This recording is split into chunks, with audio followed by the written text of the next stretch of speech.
Well, good morning, everybody. It is my great pleasure to welcome my friend Jocelyn Dupont, who is full professor in contemporary American literature and film at the University of Perpignan, where he also co-runs the Poetic and Perspective workshop for the CRESEM research group.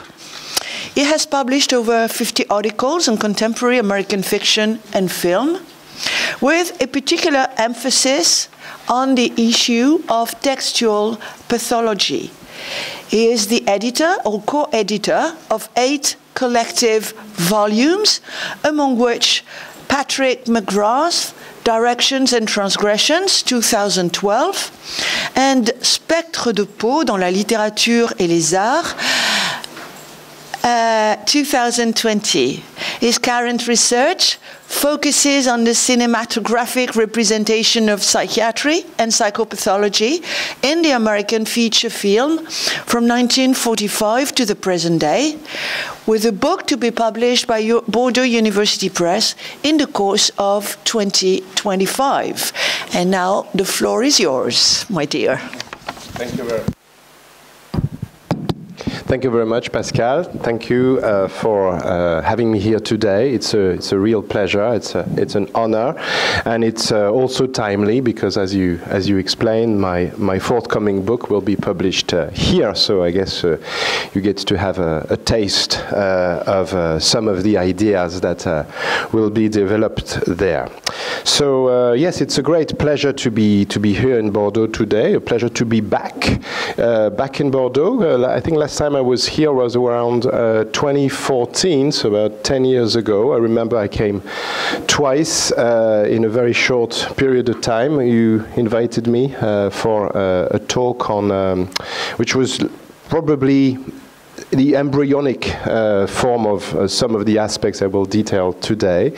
And I came again for a conference on mad narrators, which was an important conference for me. And talking about mad narrators, let me begin by a few words of introduction. True, nervous, very, very dreadfully nervous I had been and am.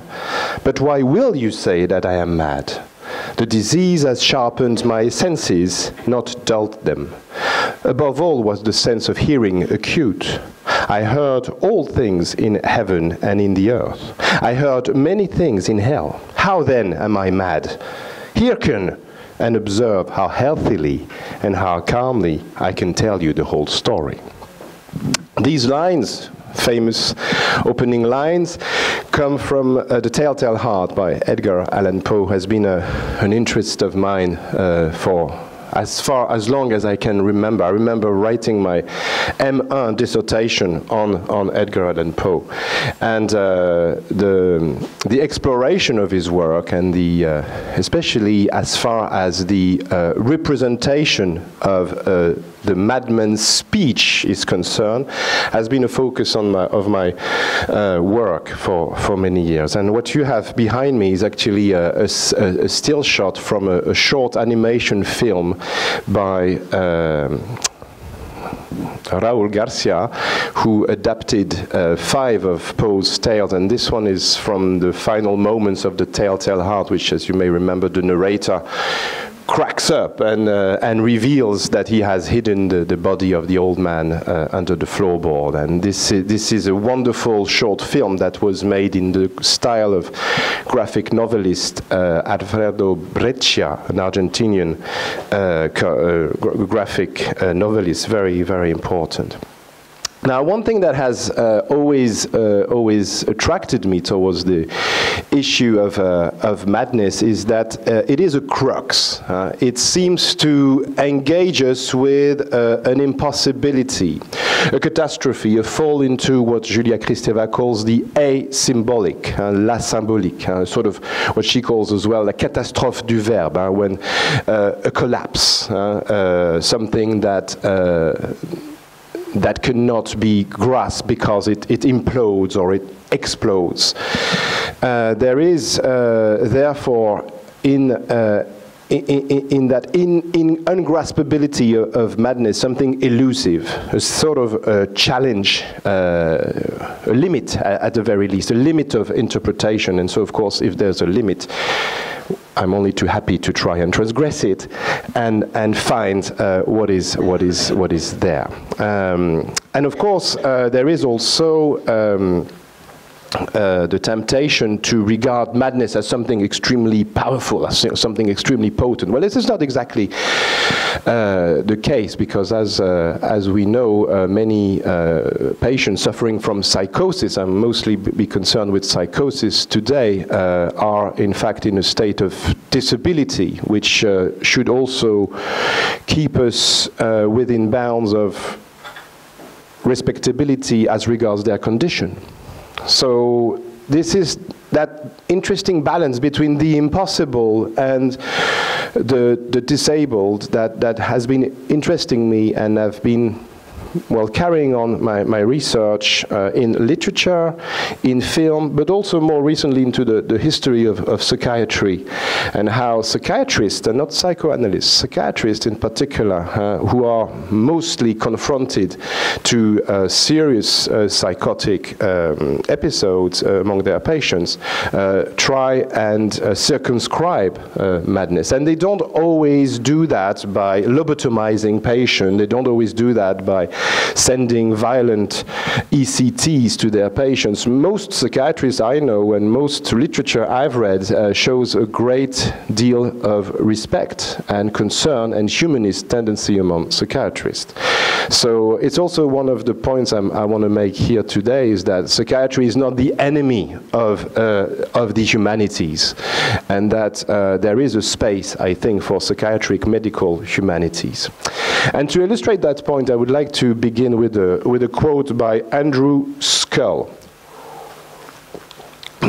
Andrew Scull, who probably has some Lacanian resonances working within himself, has been specializing in the history of madness, and more especially the history of psychiatry. And he was an Oxford scholar, but he spent most of his career at the University of San Diego. And in 2015, he published an enormous book, which he calls The Cultural History of Insanity, in which he tries to offer an overview of the psychiatric undertakings throughout cultures, throughout centuries, from the earliest ancient attempts at approaching mania to the more recent approaches. And what I've got here, what you got behind me, are the final lines of his remarkable book, which you can read, and you can actually even ask for Christmas, because it's such a good read, and if you're short of ideas, makes a wonderful Christmas present. And so that's how he concludes, after a very remarkable encyclopedic and stimulating book. And he writes, "Much as psychiatry might wish it otherwise, madness remains an enigma, a mystery we seemingly cannot solve. Madness indeed has its meanings, elusive and evanescent, as our attempts to capture them have been. It remains a fundamental puzzle, a reproach to reason, inescapably part and parcel of civilization itself." And so the book ends. And this is a very troubling ending, because I think it opposes the idea of psychiatry as being a positive science that will ultimately unravel all the ailments or the disabilities of cognitive functions. And in fact, he states the opposite. He states exactly what Shoshana Feldman, who's a scholar in comparative literature and who worked a lot on literature and madness, and Poe in particular, and Henry James, wrote about madness being a site of resistance, a place where interpretation falters. So we find that that same axiom, really, and I think this is an invitation. If it remains an enigma, if it remains a challenge to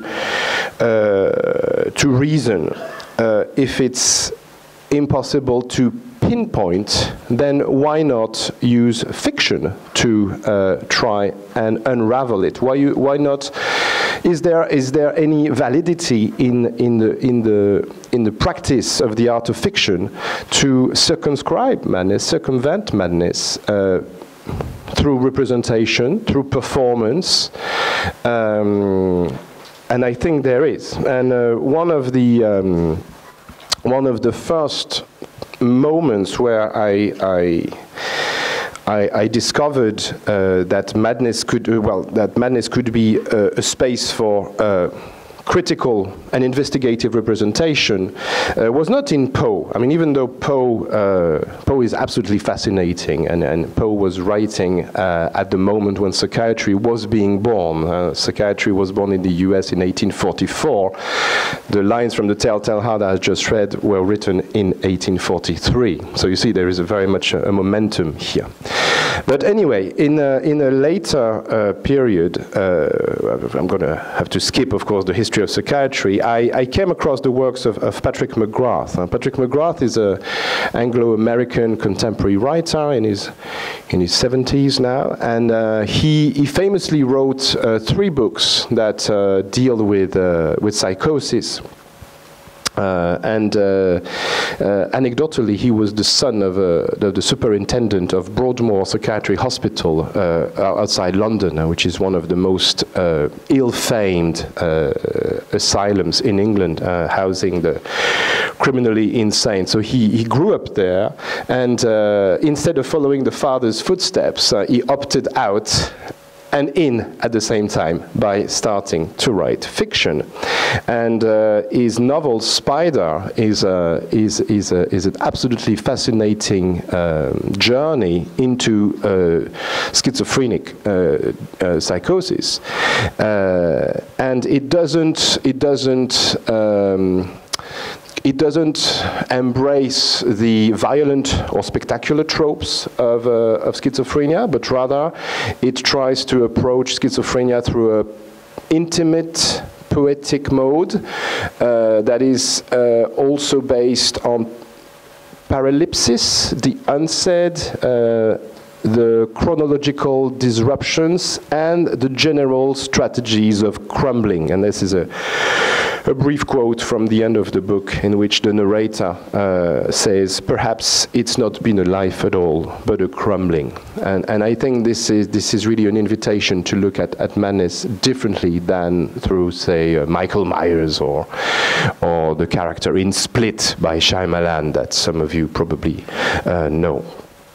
And interestingly, McGrath's main influence for writing Spider was a psychiatric book called The Divided Self by John Ronald Lang, who's a Scottish psychiatrist, a very important actor in what was then to become the anti-psychiatry movement. And one key aspect of Lang's seminal book is that schizophrenic patients suffer from what he calls ontological insecurity. Ontological insecurity. And so one of the challenges taken up by McGrath in writing Spider was to offer a literary performance of that ontological insecurity through the narrative of Dennis Clegg, the narrator of the book. And much to my surprise and to my delight, I have to say, in 2001 came out a film adaptation by David Cronenberg, which tries to transpose the literary narrative of mental crumbling onto the screen. And that movie, entitled Spider, is a wonderful film, and I do recommend you watch it. And it was a big surprise for all fans and followers of David Cronenberg, who had so far indulged in a rhetoric of excess, of the gore, of the abject and the impossible. In Spider by Cronenberg, everything is kept very low key, and so again there is here an approach to psychosis that shuns the spectacular and the over dramatic, and absolutely shuns violence to try and access effects of what I call subjectification under the aegis of psychosis. And this is probably where my research project that's been going on for 20 years now finds its roots also. So why not go back to basics, given that this talk is about psychosis in American cinema, and spend some time in the company of Alfred Hitchcock and Norman Bates, as well as Marion Crane, the female character of the first female character in Psycho. I think, well, one of the reasons why I chose to open this presentation with Psycho is I think it's sort of the mother of all films about psychosis, even in its very title, and that in spite of what we remember about Hitchcock's Psycho, there is a great deal of ambiguity, and there are so many fascinating strategies of representation and deception at work in the film that I thought we could start with that, and we could start with talking about Norman Bates, who is the psycho in the book, even though the films tries to have us think differently at first. Just to remind you that originally Psycho was a book. It was written by Robert Bloch, published I think in 1958, and it's based on a real case murder story, a sort of gory serial killer type of case, which Hitchcock transposed onto the screen in his own way. And one of the major differences with the book is the characterization of the protagonist, of the mad protagonist, Norman Bates. How many of you here have seen Psycho? Okay, good. I was hoping that everyone would have seen it, because it's good to rewatch it. So if you haven't, then I'm sorry, I'm going to spoil a little bit of the fun, but it doesn't matter. You can watch it 1,000 times and you'll still find new things. So I'm going to show you a first sequence in which we see Norman Bates welcoming Marion at the motel. So just to sum up briefly, we are still at the beginning of the film. Well, half an hour into the film, and Marion has escaped with a lot of money that she stole from her boss, $40,000, to elope with her boyfriend. And so she ends up in a motel because it's raining too hard. She has to stop, and there she's welcomed in a hotel by a young man. So let me show you this first excerpt.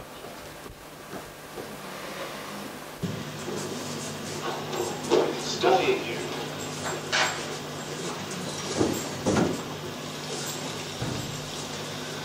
Well, the mattress is soft, and there's hangers in the closet, and stationery with Bates Motel printed on it, in case you want to make your friends back home feel envious. And over there. The bathroom. Yeah. Well, if you want anything, just tap on the wall. I'll be in the office. Thank you, Mr. Bates. Norman Bates. You're not really going to go out again and drive up to the diner, are you? No. Well, then would you do me a favor? Would you have dinner with me? I was just about to myself. You know, nothing special, just sandwiches and milk, but I'd like it very much if you'd come up to the house. I don't sit at a fancy table, but the kitchen's awful homey. I'd like to. All right, you get yourself settled and take off your wet shoes, and I'll be back as soon as it's ready. Okay. With my trusty umbrella. Right, so here we meet Norman Bates, sort of goofy, late teenage type, quite hesitant, with a bit of a silly smile, who's too shy to pronounce the word bathroom in front of a lady. And so in that respect, the viewer is totally unsettled, as he would never, the original viewer would never suspect Norman Bates of being dysfunctional and actually being the psycho from the title. This is all the more true since Anthony Perkins, who plays Norman, had a very smooth early career in which he played mostly good boys, and in particular in the wonderful movie Fear Strikes Out by Robert Mulligan. It's the first movie ever made by Robert Mulligan, in which he plays a young baseball player who has a breakdown, has a mental breakdown, and has to be hospitalized, and gradually recovers and gets reunited with his dad. And you see, so it's a good, a very warm-hearted American story. So, as a matter of fact, it was a very counterintuitive choice for the psycho of the film, because Hitchcock would not conform to a certain stereotypical ideas about what a madman should look like, which had been perpetuated probably ever since the 19th century in the English-speaking world. Now, as the movie moves on, and shortly afterwards, it seems that Norman's behavior gets a little more worrying. Once again, without too many indications of a danger looming, until that moment, that famous moment, when he peeps through the wall in order to get a glimpse of Marion, rather unexpectedly, I have to say. So shortly before the shower scene.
That moment is, of course, disruptive and slightly uncanny, of course.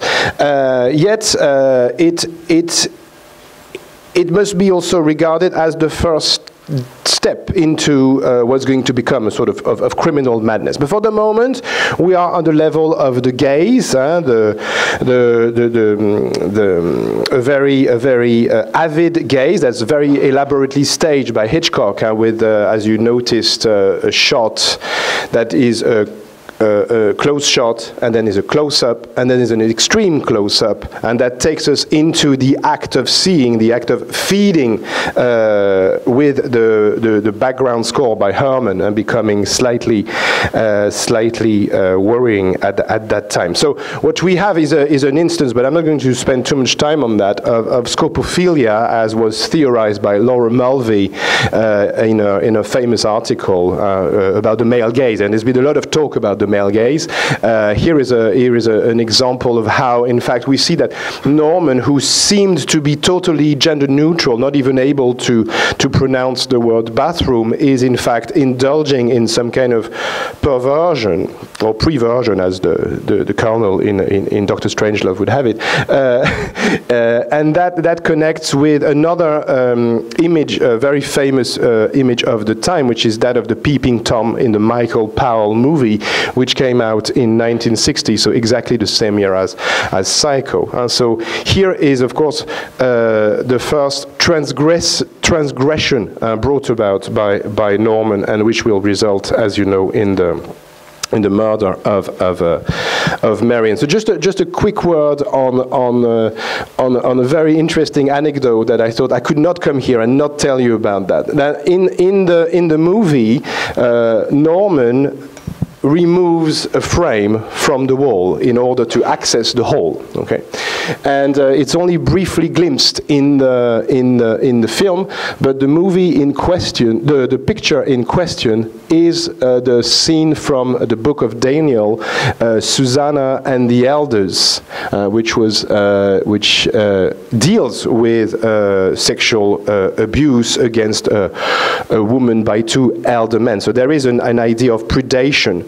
So, of course, the fact that the painting should be here is significant. But what is less significant, but strangely anecdotal, is that the painting here is the scene as painted by Dutch painter Willem van Meris, and one of the copies, one of the paintings by Van Meris was one of the masterpieces of the small Museum of Fine Arts of Perpignan, the Musée Rigaud,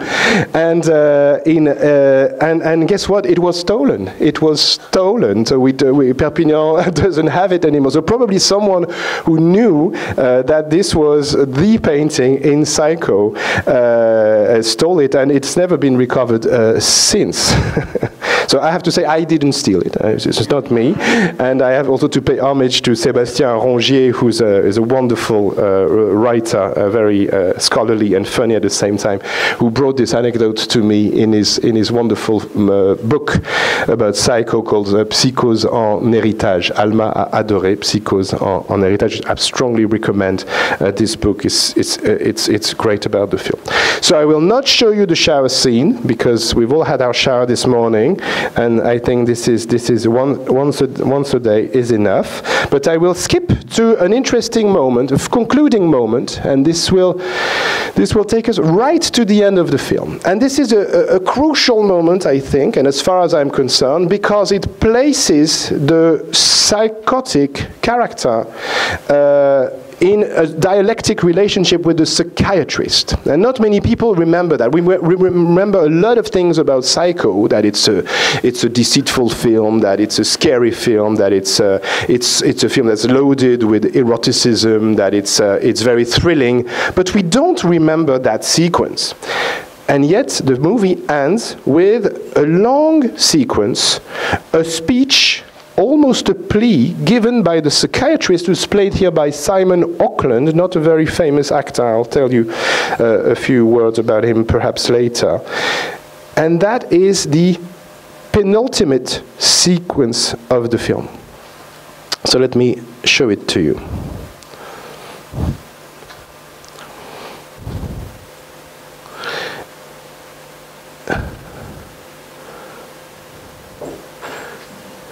When we reach that scene, Norman has been placed behind bars. Case solved. He's been arrested. And this is what we get. I got the whole story, but not from Norman. I got it from his mother. Norman Bates no longer exists. He only half existed to begin with. And now, the other half has taken over. Probably for all time. Did he kill my sister? Yes. And no. Well, now, look, if you're trying to lay some psychiatric groundwork for some sort of plea, this fellow would like to cop. The psychiatrist doesn't lay the groundwork. He merely tries to explain it. But my sister is. Yes. Yes, I'm sorry. The private investigator, too. If you drag that swamp somewhere in the vicinity of the motel, you... Have you any unsolved missing persons cases on your books? Yes. 2 young girls. Did he confess to, like I said, the mother? Now, to understand it the way I understood it, hearing it from the mother, that is, from the mother half of Norman's mind, you have to go back 10 years, to the time when Norman murdered his mother and her lover. Now, he was already dangerously disturbed, had been ever since his father died. His mother was a clinging, demanding woman. And for years, the two of them lived as if there was no one else in the world. Then, she met a man. And it seemed to Norman that she threw him over for this man. And that pushed him over the line and it killed them both. Matricide is probably the most unbearable crime of all. Most unbearable for the son who commits it. So, he had to erase the crime, at least in his own mind. He stole her corpse. A weighted coffin was buried. He hid the body in the fruit cellar. Even treated it to keep it as well as it came. And that still wasn't enough. She was there, but she was a corpse. So he began to think and speak for her. Give her half his life, so to speak. At times, he could be both personalities, carry on conversations. At other times, the mother half took over completely. Now, he was never all Norman, but he was often only mother. I'll stop here with Simon Oakley pointing at us like that. Very, I suppose, destabilizing sequence, which does not correspond to the pace and style of the film. This is poor cinema. You all got bored without 2 minutes, okay? Because nothing happens. It's like a TV movie, okay? You just go shot, counter shot, medium shot, and he speaks.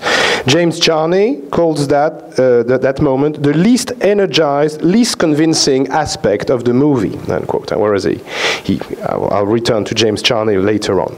And French analyst and film critic Raymond Bellour saw in that sequence what he calls a moment of rhetorical obscurity. He said, you know, even though this is supposedly totally transparent, and this is a moment of rhetorical obscurity, and according to Bellour's rather complex psychoanalytical analysis, this is the moment when, through a retroactive reading of the film that is ignited through the diagnosis here, we understand how, in fact, we move from neurosis to psychosis, and the neurosis being carried on by the woman, and the psychosis being transferred onto Norman Bay through an impossible transgressive desire, which leads to Marian's murder.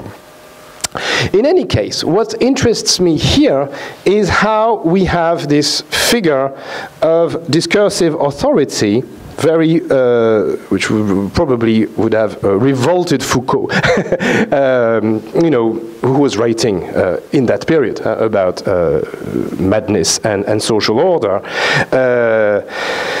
We have that diagnosis moment, and that diagnosis is that Norman is not schizophrenic, the word is not pronounced, but that he has a dissociation of personalities between he and his mother. It's extremely simplistic, but this is going to become a sort of landmark for a lot of movies dealing with psychosis. And that is the reason why many movies about psychosis tend to stage that very rare diagnosis of DID, dissociative identity disorder, which has become more of a film trope than a clinical reality. I was extremely surprised, taken aback, when I saw Joker, Folie à Deux recently, like perhaps some of you. Who has seen Joker Folie à Deux? 1, 2, 3, 4. Okay, so far fewer than Psycho, which is good, I suppose.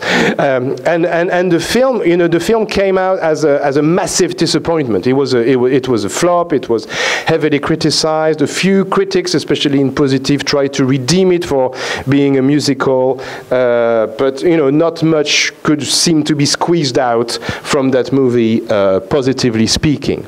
Now, if you remember what lies at the heart of the film is the question of Arthur Fleck's identity. And for many minutes, Joker Folie à Deux looks like a trial movie.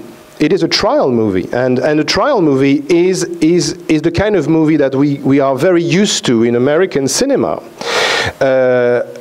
12 Angry Men by Sidney Lumet, Juror 2 by Clint Eastwood, that's currently on. Okay, so there is a long tradition of trial movies in American cinema, very static movies, and movies, I suppose, that epitomize the triumph of reason and truth and clarity. Because what do you do in a trial? You try to seek clarity and truth in order to make sense of the world. And most of Joker Folie à Deux rests on that interrogation. Who committed the murders in Gotham City? Was it Arthur Fleck or was it the Joker? And that's the plot of the whole film in a nutshell. And the whole film rests on that. So it's really surprising to me that we have a borrowing from Psycho directly transplanted into Joker Folie à Deux. And to my knowledge, I'm the first person to have single this out as perhaps one of the film's keys. So that's an interesting aspect, and it stages also the dialectics between a sort of authoritative discourse and a nonsensical collapsed discourse. But then let us leave Folie à Deux behind, and let's rather return to Folie à Un, which doesn't translate into English. So I thought I had to come up with that, because I think the first Joker, which is one of the latest examples of psychosis in American cinema, of the performance of psychosis, is quite a remarkable movie. A movie that places itself not under the conventions of the superhero movie or the supervillain movie that it is, or the origin story that it claims to be as part of the DC franchise, which is what created a massive appeal to the film, but as a movie that stresses and stages pathology and makes it central to the course of the film. And so I believe that Joker, the first Joker, will remain in the history of film as one of the most successful films staging that state of cognitive disability that I mentioned in my introduction. And more than that, that mental illness is nothing but the very condition of that movie. And to illustrate my point, let me show you a brief excerpt from Joker 1.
Forgive my laughter, I have a condition. This is to be taken in a polysemic approach, because as you know, in American English, to have a condition means to suffer from some kind of illness or ailment. To my eyes, that condition is the very condition of the movie. And that, as a matter of fact, when that card is produced and you have that extreme close-up on the card, that's still early at the beginning of the film, and that we have that very pathological burst of laughter, which can be diagnosed or not, who really cares, really? That the film becomes what it should become, that is to say, a journey through psychosis that is, first of all, experienced as an experience of torment and suffering, very subjectivized, and that will gradually expand onto the space of Gotham City through the overflow of what J.G. Ballard called social psychopathology.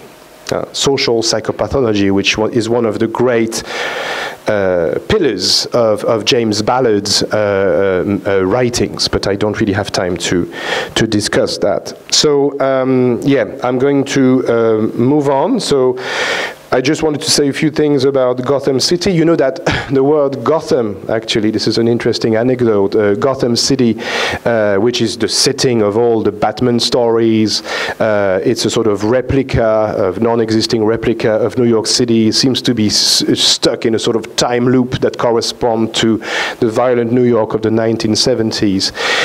Does not from the phrase Gotham City does not come from the creators of the Batman franchise. It goes back a long, long way in American literature, because it is actually no other than Washington Irving who used Gotham for the first time. And believe it or not, Gotham has nothing to do with the Gothic. Has nothing to do with the Gothic. It is originally derived from the Dutch goathem, which meant that it is the goat pen. That's where you put all the goats, because it was a city where people behaved a bit, a bit crazily and had to be hemmed in, as in a pen. So I think it's really interesting that, of course, the aesthetics of Gotham in most Batmans will be Gothic, but it's mostly linked to the Gothic renewal in architecture, especially around the late 19th century, early 20th century. But that the etymology of Gotham takes us all the way back to Washington Irving's Tales from Gotham, and does sort of connote madness, a generalized madness that, if you have seen the first Joker, is the replica, and a very stylish replica, an update, well, not so much an update, but a replica, a very aestheticized replica of the decayed urban space of New York City in Taxi Driver, directed by Martin Scorsese, and screenplayed by Paul Schrader, and the general collapse of the main protagonist, played by Robert De Niro, Travis Bickle, is a sort of a landmark in the representation of what James Charney, in his recent book, published in 2023 by Johns Hopkins University Press, characterizes as the schizoid paranoiac type. Now, the question, this leads us to a key question that is in keeping with the possibility to come up with diagnosis when watching a fiction film, which is not something that I believe is the right method. It is, however, the method employed here by Charney, who ran a film and psychiatry seminar at Yale University, and who systematizes his readings of films on the DSM-5, that is to say, he picks a diagnosis category, and then he says, okay, well, that film is the perfect illustration, the perfect representation of the case, and he does that with Travis Bickle in Taxi Driver. I for one, would rather follow what Patrick Fury, who's a scholar from Nottingham University now, teaches in Santa Monica, I think, in the US, wrote in his key study on madness and cinemas, which is mostly a theoretical book, actually. And he writes, "We do not penetrate madness to see its impossibilities. We experience them as the rub against it. It is this initial sight of resistance that shows us that we are witnessing madness. It is a sight that has become so invested with fear that the system for representing it often carry a sense of the Medusa. To gaze directly at madness will bring about a transformation of the self." And this idea that you cannot stare at madness in the eyes, that it is a Lacanian manifestation of the real, and that there is a possibility for petrification if we follow up on the Medusa gaze. Now let us rub against madness in the study of two films, which will constitute the last part of this presentation. And for this last part, I'm going to talk briefly about two movies which belong to what I would call sort of outsider cinema from the film industry. And the two films in question are Keen by Lodge Kerrigan, a movie that was released in 2004, and the other one is Frownland, that was released in 2007. And these are small films. These are low-budget films that are totally representative of independent cinema. So let us begin with Keen. Keen is the second feature film by director Lodge Kerrigan, who was staunchly independent in the early 1990s. In his first movie, I remember I mentioned it when I came to Bordeaux a decade ago, is entitled Clean Shaven. It's a sort of dark journey into the pangs of schizophrenia. This is very much a sort of hard schizophrenic movie, but this is not going to be, this is not the time to talk about Clean Shaven. Let's just focus on Keen. Keen is a movie that wanders, W-A, and that gets lost, in which we loop aimlessly. And it's a film that stages William Keen, played here by Damian Lewis, whom you may recognize from such recent series such as Homeland, for instance, and who is clearly a borderline schizophrenic type, aimlessly going around Port Authority bus station in quest of his supposedly vanished daughter. And that film moment reminded me of these wonderful lines by Colin McCann, who writes about, I don't know if any of you have ever been to Port Authority bus terminal here, but it's one of the most horrible places on earth, and I strongly recommend you avoid that. And he writes, McCann, he writes, "Bus stations are among the saddest places in America. Everyone looking for a way out, slinking around, looking for lost children, keeping eyes glued on nothing in particular, waiting for life to happen." This resonates very strongly with that sequence from Keen that I'm going to screen you just now. So this is a sequence from the beginning of the film. Have you seen this girl? Please, this is my daughter. Can you help me, please? Please, I need your help. Please give me some.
Right, so you get a good idea of the kind of film experience you get when watching that movie. It's very much a film that tries to get as close as possible to a category of individuals that are usually overlooked and known rather disparagingly as the sidewalk psychotic, which unfortunately from the 1980s until today, of course, with the massive crisis of opioids that's also leading to a lot of homelessness and mental illnesses to the most severe type, is linked to the deinstitutionalization and the end of funding to psychiatric institutions on the federal level in the 1980s, and that has not really kick-started yet again. So the sidewalk psychotic, as Andrew Scull observes, is becoming a sort of tragically common figure, and so that's what the film shows, but the poetics of the film are different. The poetics of the film try to bring us close and close to what goes on in this obviously disturbed mind. And we see the character muttering, looking away in the distance. His gaze is always off screen, but at the same time we feel that off screen is also directed towards the inside. So there is a sort of paradoxical framing here. There is he's totally a prisoner of the space of the frame of the camera and also of his environment. And that resonates, I think, very well with that short sentence by Lacan, who writes that la captation du sujet par la situation donne la formule la plus générale de la folie. One of the few moments where Lacan is actually transparent and clear. and I think this is the filming of Keane with the DP John Foster being always with his handheld camera being always keeping at close-up level makes for a spectacular engagement with such captation. And the film makes us look. I mean, the whole film is not like that, but it is filmed more or less like that. And it engages with the way we gaze, the way we look at others and such characters on the margins of our cityscapes. And the critic from Sight and Sound wrote that it is crucial to the experience of Keane, the character played by Damian Lewis, and Keane, the movie. It's interesting how both film and movie are mobilized here, directed by Lodge Kerrigan, that unlike the commuters going about their business in New York's Port Authority building, the viewer is not permitted to step back or look away. So this is really one of the main axes of the film. It's about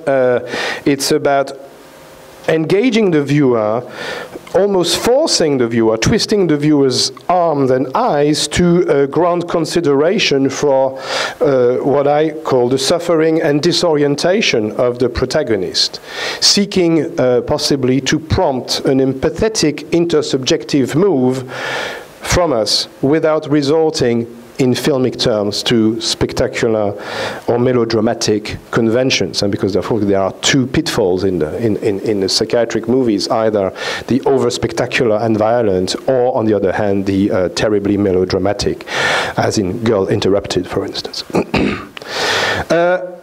I'll spend 10 minutes on Frownland, if that's all right, and then I'll be done. So Frownland is an even quainter movie than Keane. It was released in 2007, and it is the only movie to have been directed by Ronald Bronstein. Ronald Bronstein might not be a familiar name to most of you here. However, he's a close collaborator to the Safdie brothers, and this is perhaps more telltale. The Safdie brothers, who are now the new new heroes of American indie cinema, and especially New York indie cinema, in the footsteps of John Cassavetes, particularly. So Bronstein's worked a lot with them. He scripted for them. He acted for them, and with Frownland, he came up with this very bizarre film, which focuses almost exclusively on the existential wanderings of the main character, called Keith, interpreted by the amateur, non-professional actor Dory Mann, a man who's trapped in a sort of circle of self-destructive anxiety and just cannot cope with reality. So he's a sort of loser type, trapped in New York, struggling to pay his bills, struggling to make any type of connection with his environment. So what we have here is the filming of somebody who is obviously in the throes of extreme social anxiety disorder, even though the film does not diagnose or impose any kind of diagnosis, as in Psycho, as we saw. We just follow Keith, and we just feel for Keith as he goes from door to door, trying, as you will see in the sequence, trying desperately to sell some coupons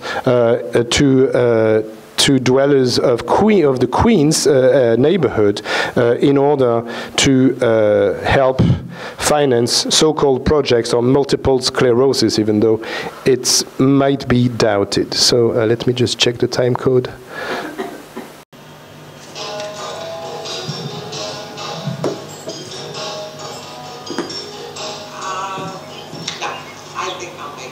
I understand, but you know, it's not like you're not just giving a donation of the money. You don't know where it's going. You're giving money, all towards. But it's going towards helping. Helping. That's exactly what we're trying to do. Absolutely. You get and you get really these products are things you need. And these are products that you use, and I think that's very important. You know what I mean? Because it's a two-way. No, I'm going to make my own donation. Let's leave it at that. I'm sorry. I didn't mean to bother you. You're doing the best. I know, and but this is not hard.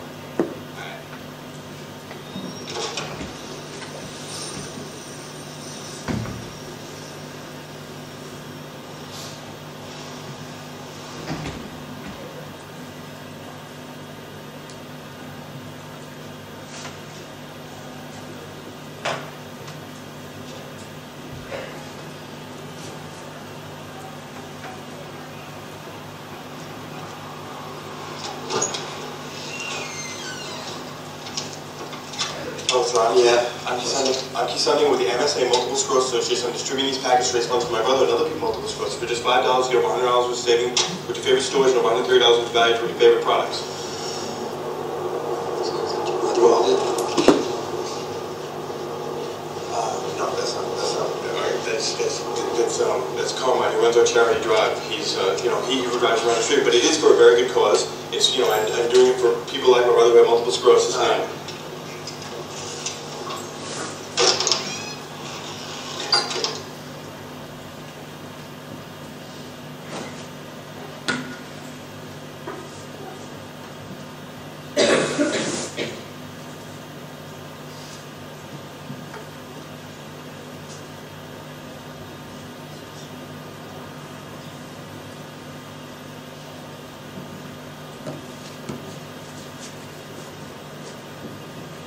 The guy just doesn't come back.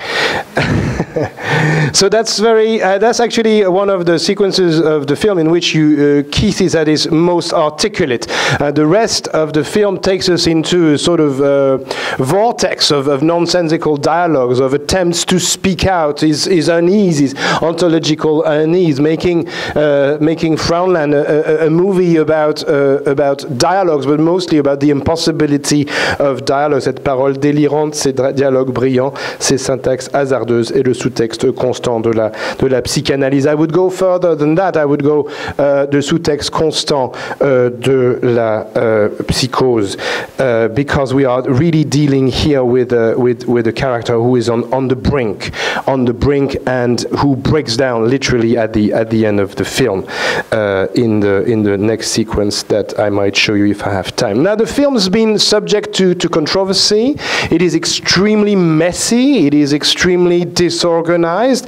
It is filmed in a deliberately grainy way, with the camera being constantly too close to the character, which creates that sort of anamorphous that you saw on screen, and the forehead is too wide, the mouth is distorted. Photography was actually made by Sean Prince Williams, and I would recommend you keep an eye about this guy, because he's really coming up strong in the world of American independent cinema. Sean Prince Williams has been working with the Safdie brothers as well. So The Guardian said that Frontland was nothing but a self-indulgent mess. That drives the nail, I suppose. But in the Criterion channel, some critics talked about how Frontland, in fact, invites us to reconsider that borderline subject through a transformative experience that will be that of the film. Because if you watch the film in the long run, there is definitely no escaping Keith and his flaws, and it's clear that his disorder borders on disability, and so we are made to share that, to experience that very strongly, as a matter of fact. And I don't know if I have. This is my last slide before I conclude, or I may not conclude. But can I show you how the film moves to its end? You'll see it's quite brutal.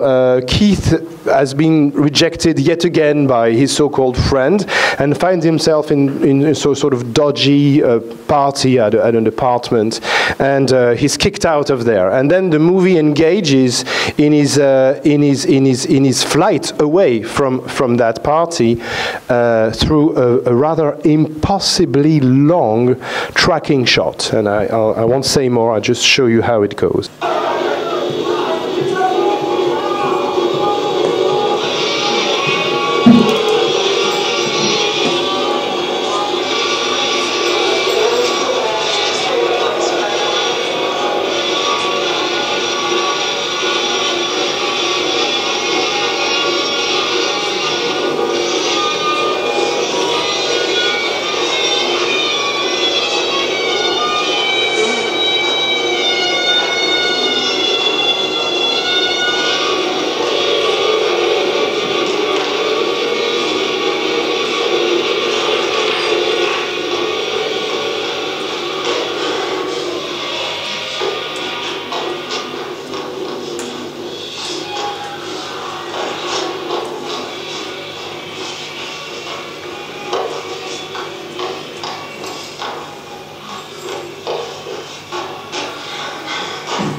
And he breaks down yet again. So this is a very difficult scene. You have to really endure that moment, but at the same time you're coming to to sort of a degree of paradoxical acquaintance and imposed proximity with Keith. And you notice there is no word, not a word, no extra diegetic music, just that sort of droning sound of the reel that's behind, a little bit like what we had in Keane. So that is exit, and this is really the film ends like that. Nothing much happens. So Keane and Frownland, I believe. Oh, by the way, I'm not talking about old films that have been forgotten, because both Keane and Frownland were reissued in 2022 in restored version and gained some kind of new visibility, showing perhaps this is me conjecturing here, that Joker, this huge super production, did some good to such anomalous movies that are on the margins of the system. Films that rely on fiction, on the fictional apparatus, just like Edgar Allan Poe did in his literary investigations of the disintegrative vibration inside of a soul. So I believe that there is a relevance in using fiction to approach the crux of madness. That fiction can be literary, it can be filmic, it can be something else. It can be musical, it can be through contemporary art. It doesn't have to be psychiatric art. What I mean is that I'm trying to locate a space here that would not be psychiatric art, nor outsider art. And the movies I showed you are not outsider art. They are very indie, low budget, grimy, but they don't belong to what we in France we call art brut or art psychiatrique. The filmmakers are extremely sane and sound behind the camera. So there is definitely that given here. And I will finish on a quote by Mickey Ball. Mickey Ball is an important intellectual. She's originally a narratologist. I think she's Finnish originally. She's an emeritus professor at the University of Amsterdam, and she's worked on so many topics that it's impossible to sum up. But in a very important article, she stresses what she calls the capacity for fiction and art to access that space of affective intensity that is what art should be for, namely to address and access the experience of others, even if that experience is a painful or psychotic one. So I'll stop here, and thank you very much for your attention.